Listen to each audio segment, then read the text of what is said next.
तो हमें सबके मिलकर व्यवस्था करनी पड़ेगी। ये ना समझे कि हमसे आगे लोग आप पूछ रहे हैं, मेरे पास कम से कम 5-4 टेलीफोन हो जाते हैं। अब प्रेरणा जी कैसे देखती हुई है हमारा तो फोन नंबर जैसा फोन नंबर चला जाता था तो उसके 5-7 नंबर बढ़े जाते हैं। मैंने अभी दिल्ली में एक रिश्ता कराया, आप लोग में सम्मेलन पे गया तो एक सज्जन आए, हमारी बेटी हमारी बहन है, ये है बायोडेटा का फोटो भी था। मैंने दिल्ली में बातचीत शुरू की, आप यकीन मानिएगा मुझे 100 टेलीफोन करने पड़े। मैं पहले वो टेलीफोन वो कर रहे हैं, फिर मैंने 2 लड़के बताए कि भांजा है भतीजा है, उनको बायोडेटा भेजा, फिर उनसे बात कराई। इन सारे पकड़े में लगभग 100 फोन सुनने पड़ते हैं। मैंने को बता रहा 100 फोन। अब बताइए कैसे कि आप सब मिलकर चला रहे। एक पत्रिका बनाई, ये पत्रिका में हमने 500 रुपये का एक सहयोग रखा, इसलिए कि जो बायोडेटा आ रहा है उसमें छाप के आपको पहुंचा लोगों को। इसलिए तो एक सज्जन को बुलाया, बल्कि ऐसा होता 500 रुपये मांगते हैं। मैंने कहा एक बेटा या बेटी देखने जाओगे 100-200 किलोमीटर, टैक्सी वाला कितने पैसे लेंगे? और 5000 खर्च कर आओ, ये 5000 की खुजली हो रही है। अरे ये तो ये होनी चाहिए। मैं पिछले सम्मेलन में कुरुक्षेत्र में 2-3-4 लोग बड़े अच्छे देखे जो ना शादी लड़की के लिए आए थे ना लड़के के लिए आए थे, लेकिन सब सदस्य बने। मैंने कहा आप सदस्य क्यों बने? बोले चलेगा कैसे सम्मेलन। ये होगी समझदारी होशियारी, कैसे खड़े होंगे हम। आज कितना बड़ा क्षेत्र है और जब इसी क्षेत्र को राजनीतिक क्षेत्र से आप जोड़ देंगे तो आज जो प्रारंभ हो रहा है वो हर चालू हो जाएगा।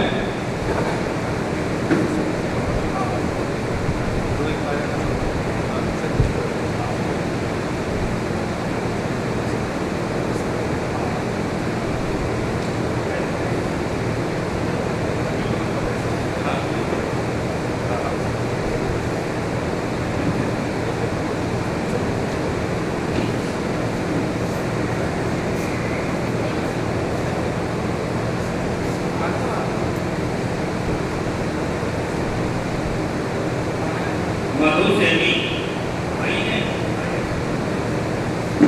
आ जाओ कौन है आ जाओ।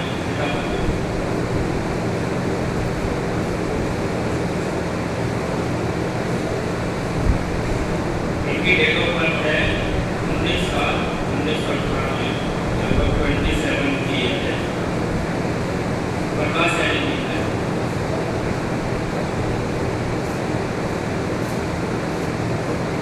पहली बार आई और किसी परिचय से मिला है। बहुत दिनों से इनसे बात हो रही थी। नोएडा में आप रहते हैं, गुड़िया उद्योग में हैं, तो थोड़ा सा आप बताओ क्या काम कितना पढ़े लिखे हैं?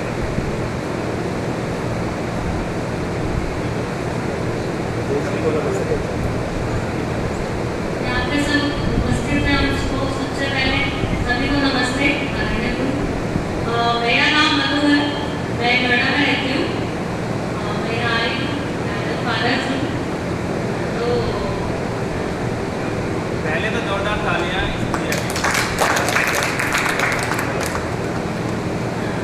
मेरी बीएससी से ग्रेजुएशन हुई है और मैंने डिप्लोमा किया प्रिपेयर से और फैशन डिजाइनर किया है, कंप्यूटर कोर्स भी किया है और अभी मैं प्रिपेयर लाइन में फैशन डिजाइनर।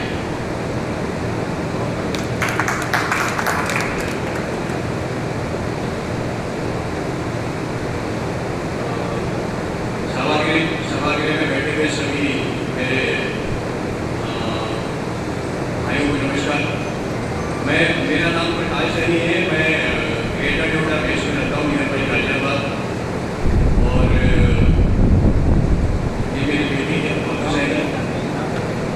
इन्होंने ग्रेजुएशन किया, ग्रेजुएशन के साथ साथ एक यूनिवर्सिटी से ग्रेजुएशन किया, ग्रेजुएशन के साथ साथ इनको मैंने सबसे पहले तो फैशन डिज़ाइन का कोर्स कराया। फैशन डिज़ाइन के बाद फिर कंप्यूटर एक असिस्टेंट भी पा है, 1 ईयर का वो कराया। उसके बाद मैंने देखा कि फैशन में अगर ये जाती है तो काफ़ी स्ट्रगल करना पड़ेगा। तो मैं ऑलरेडी में वेयर में मैंने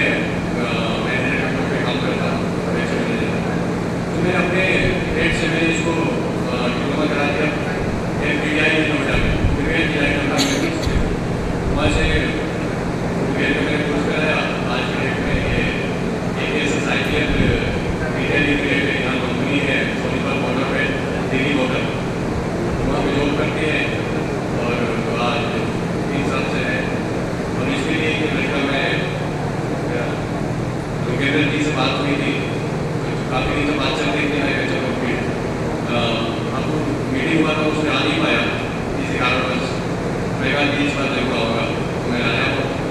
बाकी आप भाइयों के साथ सहयोग चाहिए और बाकी सबको नमस्कार।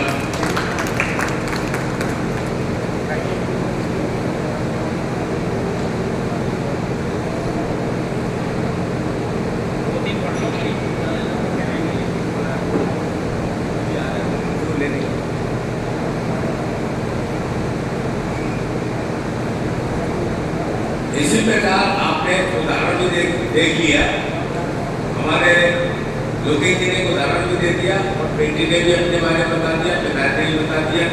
ऐसे ही जो लोग यहाँ पर बताएंगे यही क्रम आगे चलता रहेगा, क्योंकि मुख्य कार्यक्रम हम आपका यही है कि आप अपना परिचय यहाँ पर देंगे और उस परिचय के साथ हमें सामने दिख भी जाएगा और उसके साथ जिनके बेटी बेटियाँ नहीं भी आए हैं वो भी अगर के फॉर्म फिलअप कर सकते हैं और वो भी जानकारी दे सकते हैं।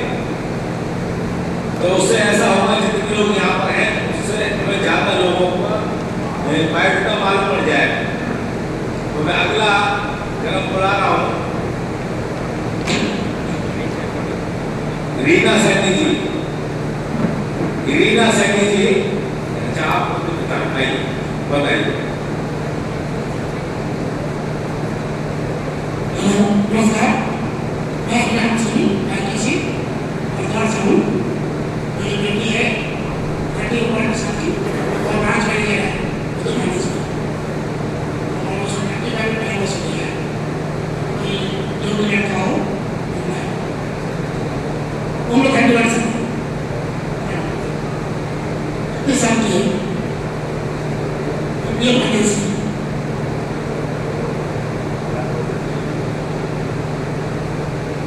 किसी का कोई प्रश्न हो तो बोले, कोई प्रश्न किसी का।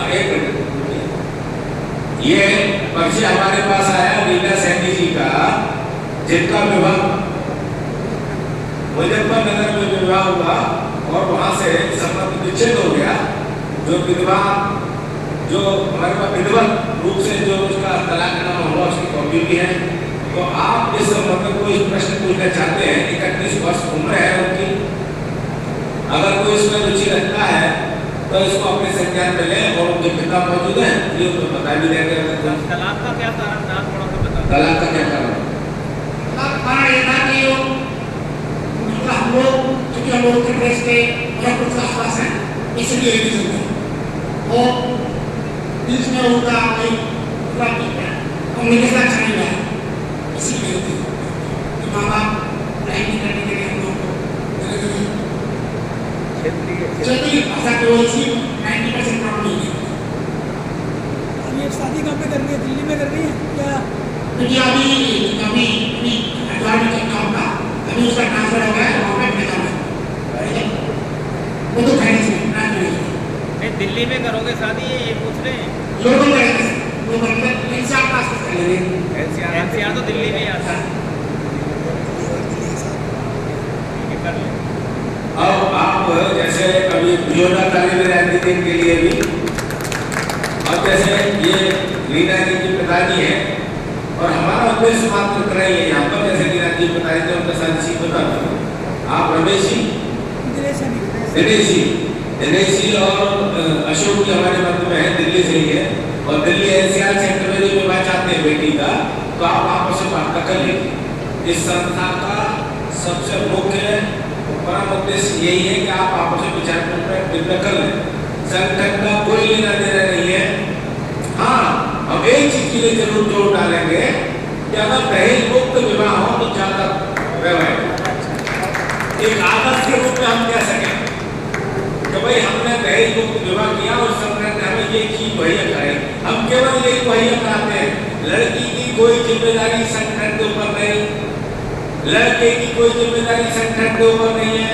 केवल आप जाकर प्रभाव देखिए, आप कुटुंब देखिए, एजुकेशन के आप कागज देखिए, आपको जो देखना खेल कल्याण देखिए। आप को ये कहते भाई संगठन ने बताया था तो संगठन तो बताया, संगठन के लिए जितनी बेटियां हैं वो सब सीता है और जितने बेटे हैं वो सब राम है। निरीक्षण जांच अपने स्तर पर की। तो आप इनसे बातचीत कर सकते हैं, मैं आईडी का बता रहा हूँ।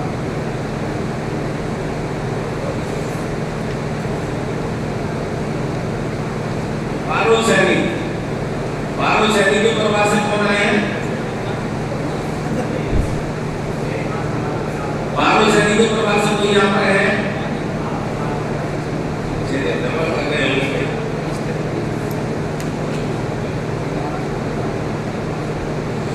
गोपाल सैनी, श्री गोपाल सैनी, इनके परिवार से कोई है?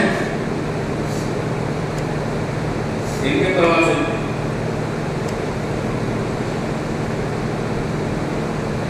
अगर किसी के परिचय में है वो दोनों को फोन करके बुला लें।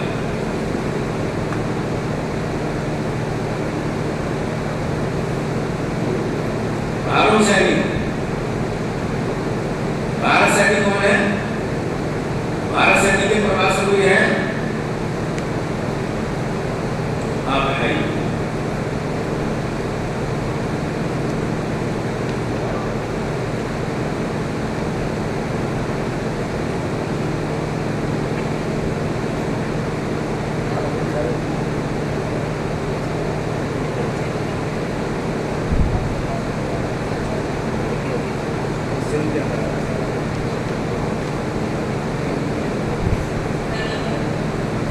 सभा में सभी को, आप सभी को मैं अपने वंदन उपस्थित करती हूँ। यहाँ पे मेरे बेटे का बायोडाटा है। नाम मेरे बेटे का भरत सैनी है।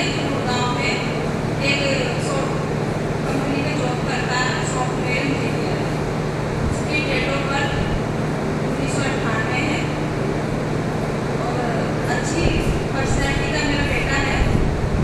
सुंदर सौम्य है, उसी के हिसाब से मुझे उसकी भी रखनी चाहिए।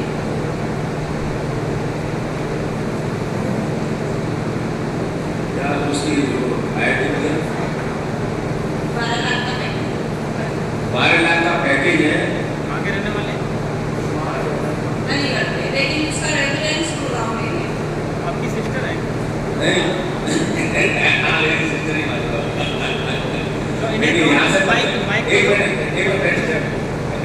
आप बेटी ढूंढ रही हैं, बहू ढूंढ रही हैं? बेटी ढूंढ रही हूँ। और मैं बीच का अवसर दे रहा हूँ। मोदी साहब बता रहे हैं कि बेटी ढूंढ रही है बहू। मैं बता रहा हूँ कि मेरी बेटी इसलिए बता रहा हूँ, हम बहू की बेटी ढूंढ रहे हैं। सही मायने में तो बहू ढूंढ रही हूँ, क्योंकि जब बच्चा माँ की कोख में आता है तो माँ को मिलने का इंतजार करती है। जब बेटा कोख में आता है उसी दिन से माँ बहू के लिए सपने देखती है कि मेरे बेटे की बहू आई। तो मुझे आज सपने देखते हुए कितने साल हो गए हैं कि मैं बहू का इंतजार कर रही हूँ। तो ये तो बेटी से बड़ा सपना है। बहुत बढ़िया, जोरदार ताली आपके लिए। लेकिन आपकी सास ने आपको जैसा रखा होगा उससे बढ़िया रखोगे ना बहू अब को? आप मैं सास बहू मैं की यहाँ पे हूँ आपके सामने। अब मेरी सास का जो सहयोग रहा उसी के दम पे मैं यहाँ पे हूँ। अगर वरना मैं घर में कहीं चूल्हा भूल गई होती और घर के साफ सफाई में ही व्यस्त होती, क्योंकि मैं एक सामाजिक महिला हूँ और मैं राजनीतिक क्षेत्र में भी सक्रिय हूँ।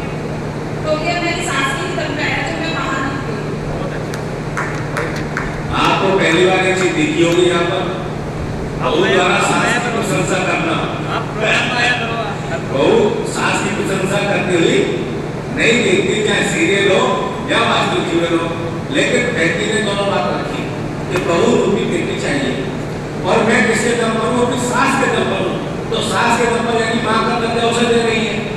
तो ऐसे घर में वो बेटी कैसे अच्छी रहेगी ये आप देख सकते हैं। तो पीछे अभी बायोडाटा आया था बेटी का, तो आप आपस में बात कर सकते हैं।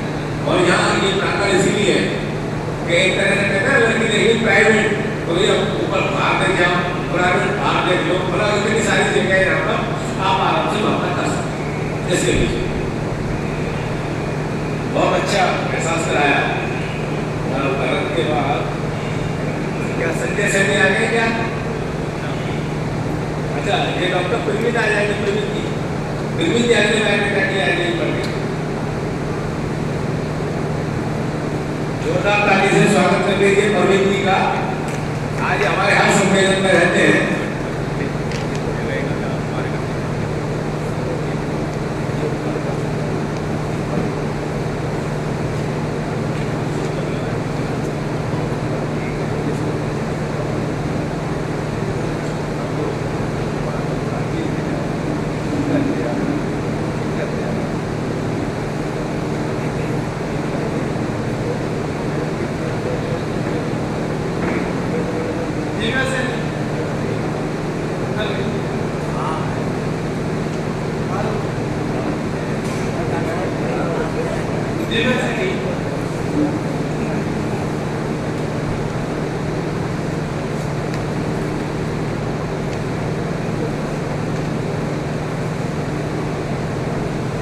बीच साइड को नमस्कार।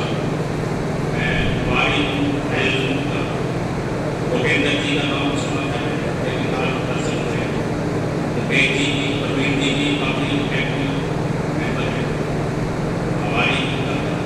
मैं ईश्वर सिंह से दिल्ली से वैसे ट्रेन बोलने आगे चैनल से हमारे पास मीडिया भी है, बेटा मीडिया मेक नॉलेज है,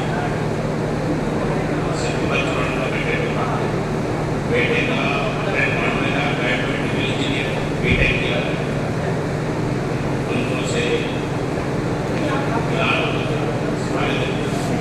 दूसरी बात एक बात तो मैं कहना चाहता हूँ, ये मैंने एक तो सुना है ऐसे रोहतक का ना साल का दस है, लेकिन हमारे साथियों में कोई इंटरेस्ट, जीरो इंटरेस्ट कोई नहीं, और 10-20 साल में आगे चाय पी के चले गए, मेरे घर से कोई संगठन का पर्पज नहीं है। और मैं कल किसी का रिश्ता हुआ है नहीं हुआ है, ये हमारी बेवकूफ़ी है, आयोजन में कोई कमी है नहीं, लोग अपना समय छोड़ के आते हैं, कोई इंटरेस्ट नहीं है। मैं कहते इसका भरपूर पैदा होना चाहिए इन्हीं शब्दों से।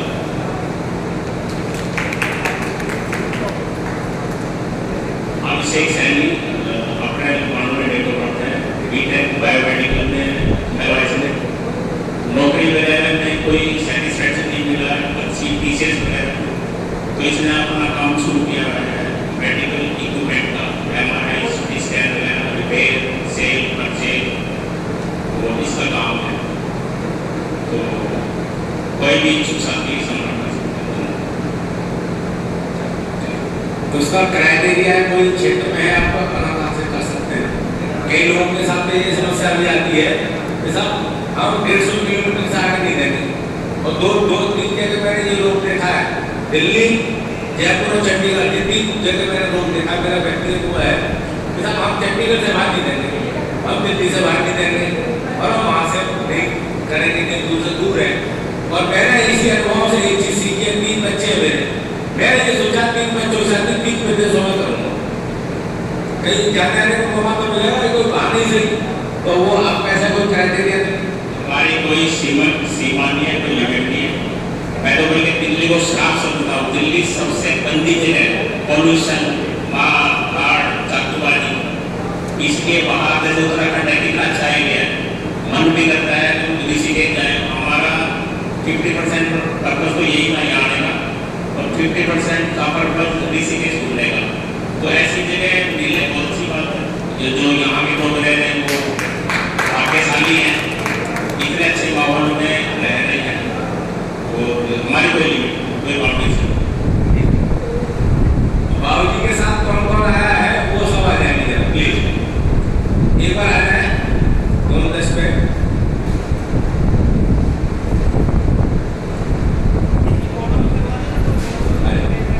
इनका एक फोटो भी खींच लो, कोई अपना फोटोग्राफर उनका जवाब।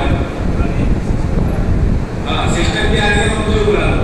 और एक जुमला आता है मेरा के लिए, इस बात के लिए कि हम अपनी बार की नकल मारेंगे, हमें नकल मारनी है कि हमारी फैमिली आनी चाहिए। भाई ये बहाना है, एक बहाना होता है कि हम कोई रविवार शनिवार हम दूसरे प्रदेश भी हो गया, दूसरा शहर भी हो गया, आउटिंग हो गई, नहीं तो वही मकान, वही चेहरे, वही लोग, वही गली, कोई पौधे, कोई बसंता, कोई शनिवार, और वहाँ तो थोड़ा चेक करेंगे तो अच्छी फीलिंग होती है। मैं यहाँ से यहाँ आया, मैं तो तुमसे कहता हूँ हम लोग एक दिन से मैं उधर परमानेंट करना छोड़ के बड़ा प्रभाव पकड़ लो, मैं छोटा प्रभाव चलोगे।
फैमिली के लिए जोरदार ताली बजाते हैं आप।